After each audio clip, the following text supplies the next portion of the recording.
Hi guys, welcome back to my channel. Today we have The Bright and the Pale by Jessica Rubinkowski. I hope I pronounced that right. So this is actually a book from Fairloot. It is signed, and this is our March's book for this year. So I am getting there through all my books, guys. So here's a fun cover, which is very beautiful. Did not expect this book to be in March's. We have this kind of spine. We have a back.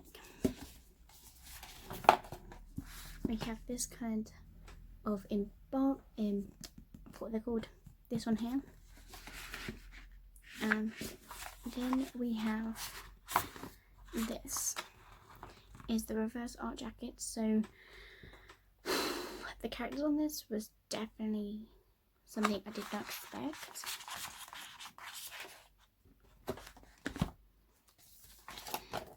As you see on here, 17-year-old Valeria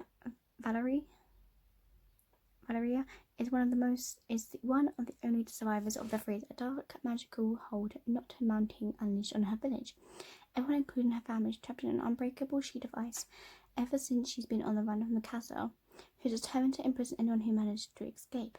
Valerie finds refuge with the Thieves Guild, doing odd jobs with her best friend, Aglike, the only piece of home she has left. That is until he is brutally murdered.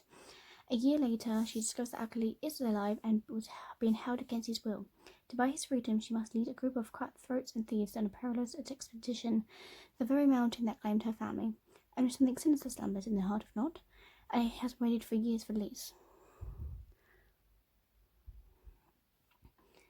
And inspired by Russian folklore, Jessica Rubinkowski, an epic fantasy duet in the fan, thrilling page of romance, tragedy, magic, and music, monsters that will stay with you to the very end.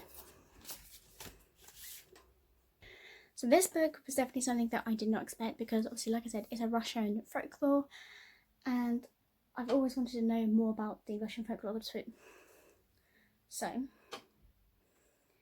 just to confirm, this has death of family members, discrimination, work camps, and childhood trauma in it.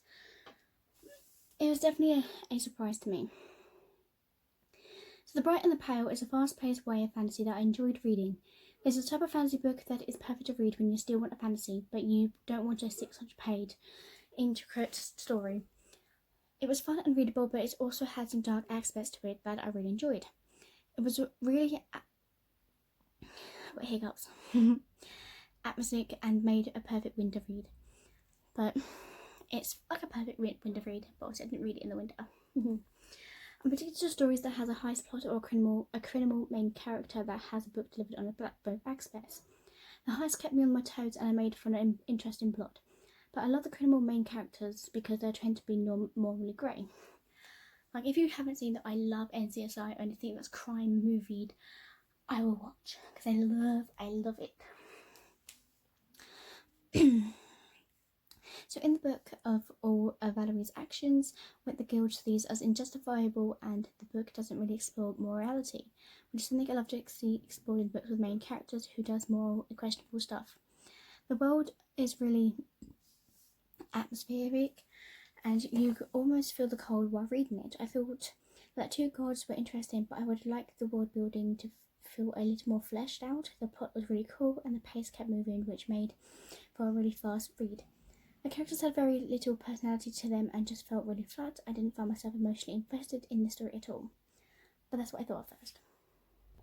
But I was actually quite surprised, and I really did enjoy this book. I love Fairloot edition books, and I'm really glad to be at Fairloot, a Fairlooter as well, and I'm so happy to get all the subscription boxes. So The Bright and Pale is a book that obviously I didn't expect. The characters didn't have that much of personality to it, but the book about thieves didn't touch the topic of morality. But 7 days after reading this book, I could actually, it was like the book was entertaining in the moments, but it was kind of no depth to it, but at the same time it was kind of the different aspects to it, and I really did enjoy it. But like, then again, you're like, oh, what just happened in this book? I'm not quite sure what happened. So if I would say more about it, but I forgot to film this 2 days ago, so I kind of forgot the whole thing already. When I read a book, I have to read it multiple times because I will forget it. So when someone says, oh, this this is the quote of it. I'm like, I don't recognize it because it's not engraved into my soul. Like Shadowhunters, I think that's engraved in my soul, so I can remember that. New books like this, it's gonna take me a while to remember the quotes and stuff like that inside it. But we do have something in the book.